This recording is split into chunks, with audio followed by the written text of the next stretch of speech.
Να έρθουμε στην Κορινθία με τη φράση «από τη βάση, με τη βάση, για τη βάση». Ο υποψήφιος πρόεδρος της ΝΟΔΕ Κορινθίας, Αντώνης Πηλιώτης, έδωσε το στίγμα της υποψηφιότητάς του στη συνέντευξη τύπου που παρέθεσε σήμερα, λίγες μόλις μέρες πριν από την εκλογική διαδικασία της Κυριακής. Ο κύριος Πηλιώτης σημείωσε ότι σκοπός του είναι η φωνή της ΝΟΔΕ να είναι η φωνή της Κορινθίας. Συνέντευξη τύπου παρέθεσε σήμερα στα γραφεία της ΝΟΔΕ Κορινθίας ο υποψήφιος πρόεδρος ΝΟΔΕ Κορινθίας Αντώνης Πηλιώτης. Τη συνέντευξη τύπου προλόγησε ο νυν πρόεδρος Βασίλης Μπαλάφας.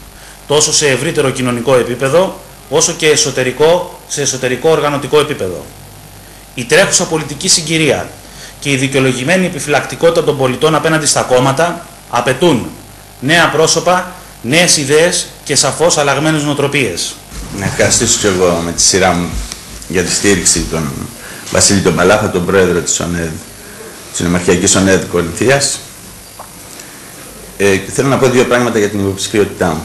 Η υποψηφιότητά μου αντικατοπτρίζει τη θέληση του Προέδρου της Νέας Δημοκρατίας, του Αντώνη του Σαμαρά, για ανανέωση σε όλα τα κομματικά όργανα. Η ανανέωση αυτή αφορά πρόσωπα, αφορά πρακτικές, αφορά νοοτροπίες. Αφορά επικοινωνία με τον κόσμο και την κοινωνία της Κορίνθου.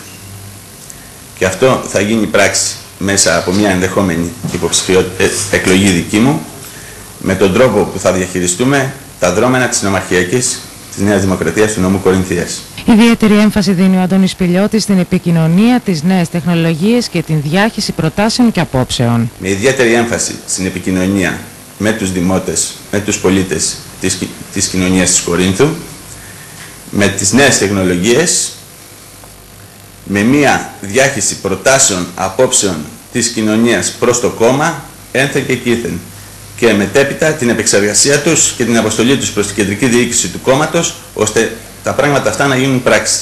Σκοπός του η φωνή της ΝΟΔΕ να είναι η φωνή της Κορινθίας.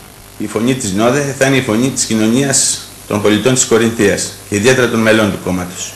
Και αυτός είναι ο σκοπός. Προερχόμαστε από τη βάση, προέρχομαι βασικά από τη βάση του κόμματος και ήρθε η ώρα η βάση να πάρει την κατάσταση στα χέρια της.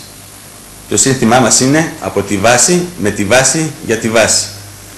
Το έχω ξαναπεί, ήμασταν οι κοπηλάτες της παράταξης και ήρθε η ώρα να αναλάβουμε το τιμόνι της παράταξης στο νομό Κορινθίας. Η εκλογική διαδικασία θα διεξαχθεί την Κυριακή 30 Μαΐου από τις 10 το πρωί ως τις 7 το απόγευμα. Οι κάλπες θα στηθούν στην έδρα του κάθε Καποδιστριακού Δήμου, ενώ δικαίωμα συμμετοχής έχουν όλα τα εγγεγραμμένα μέλη του κόμματος. Στο αυτόφορο οδηγήθηκαν την Κυριακή 7